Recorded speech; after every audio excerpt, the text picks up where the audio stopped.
मेरे सामाजिक परिवार के सभी सदस्यों और वीडियो देखने वालों को नमस्कार। चीन की मुश्किल बढ़ती जा रही है। चीन के नागरिक अब अपनी आजादी के लिए उनको जो बंधकों की तरह रखा गया है, उन पर जो प्रतिबंध लगाए गए हैं, उन पर जो तानाशाह शासन हो रहा है, उसके खिलाफ मुखर हो रहे हैं। और वो आवाजें इतनी ज्यादा मुखर हो रही हैं कि चीन को अपने प्रोपागेंडा मीडिया के जरिए दूसरे तरह से उसको पेश किया जा रहा है। यानी मान लीजिए कि कोई छात्र सरकार के खिलाफ मुखर हो गया और वहां तो ट्विटर है नहीं, तो उनके प्लेटफॉर्म पर मुखर हो रहे हैं। मान लीजिए कि कोई छात्रा जो बाहर पढ़ रहे हैं, उन्होंने कुछ कहा ट्विटर पर या दूसरी जगहों पर, तो उसको भी देश में कहा गया कि नहीं, उसके खिलाफ लोग कैसे तैयार हो गए।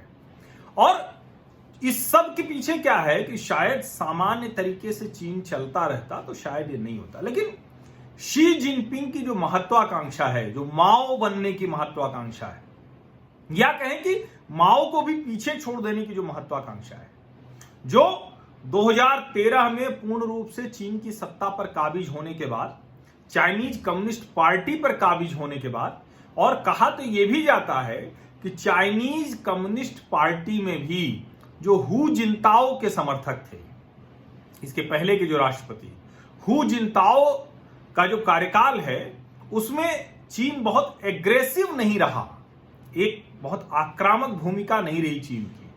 और उस समय भी जो आक्रामक रणनीति बनाते थे तो वो उपराष्ट्रपति के तौर पर शी जिनपिंग ही बनाते थे।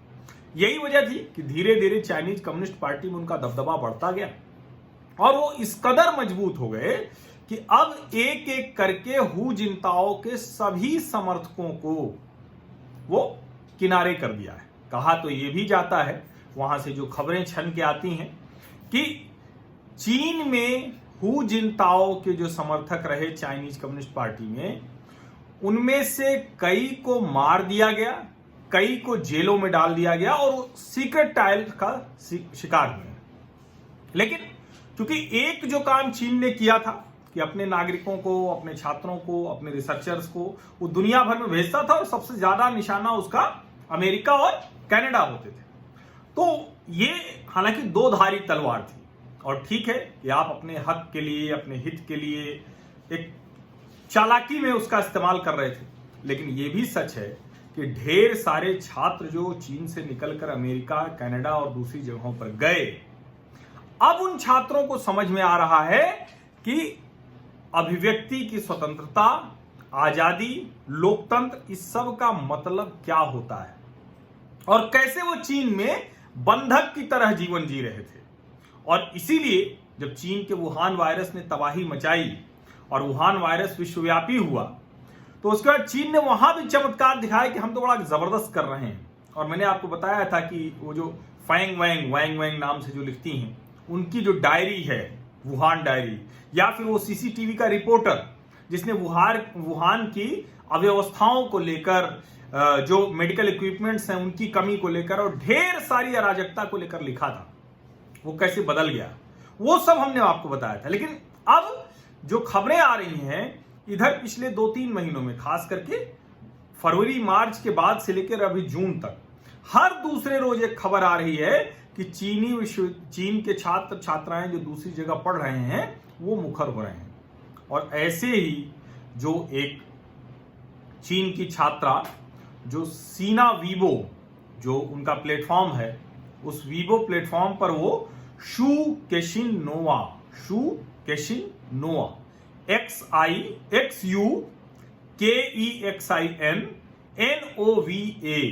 शू केशिन नोवा, इस नाम से ये चीनी छात्रा लिखती है, इसका अकाउंट है। और इस चीनी छात्रा की पढ़ाई हो रही है अमेरिका में। ये फार्मास्यूटिकल्स की डिग्री लेने के बाद अमेरिकी विश्वविद्यालय में पढ़ाई कर रही है। ग्लोबल टाइम्स को ये लिखना पड़ा, और ये लिखना पड़ा कि कैसे जो है उसके खिलाफ गुस्सा चीन में है, और वो लिखना कि शू केशिन नोवा के खिलाफ बहुत गुस्सा है।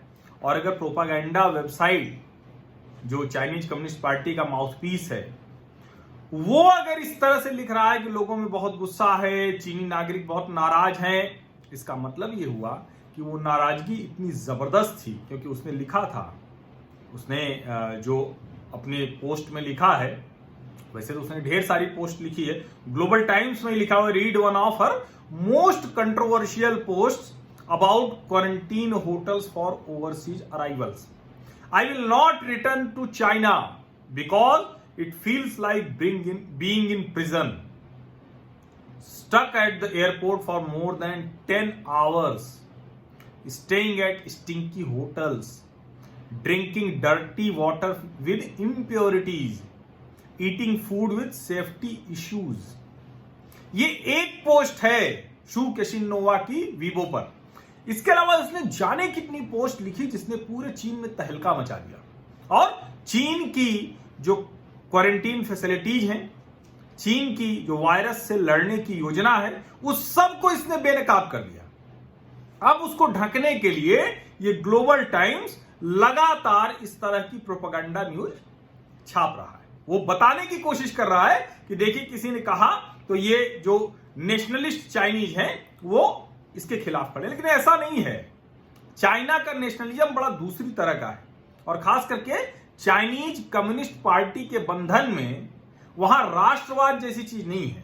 वहां कैसे चाइनीज कम्युनिस्ट पार्टी का मेंबर होना, पोलित ब्यूरो का सदस्य होना, पीएलए के लिए लड़ना, यह सब बैज की तरह लगाया जाता है। कैसे आप उस देश के नागरिक होते हुए दूसरे देश का नागरिक हो जाए, और कैसे चीन की साजिश में शामिल होकर दूसरे देशों के, और उन दूसरे देशों के जब मैं कह रहा हूं तो खासकर ऐसे देश जहां लोकतंत्र बहुत प्रभावी है, जहां हर तरह की स्वतंत्रता है, जहां आप चीनी नागरिक होकर भी मजे से रह सकते हैं, मजे से सब कुछ कर सकते हैं, मजे से कोई भी विचार व्यक्त कर सकते हैं, उन जगहों पर जाकर वो हिस्सा बने। लेकिन उसमें बड़ा वर्ग एक ऐसा भी तैयार हो रहा है जिसको लग रहा है कि चाइनीज कम्युनिस्ट पार्टी हमको मशीन की तरह इस्तेमाल कर रही है। चाइनीज कम्युनिस्ट पार्टी सिर्फ हमें एजेंडे के तौर पर इस्तेमाल कर रही है। और उस समझ के बाद धीरे धीरे लोग चीन सरकार की तानाशाही, उनके क्रूर निर्दयी व्यवहार की आलोचना खुलकर करने लगे।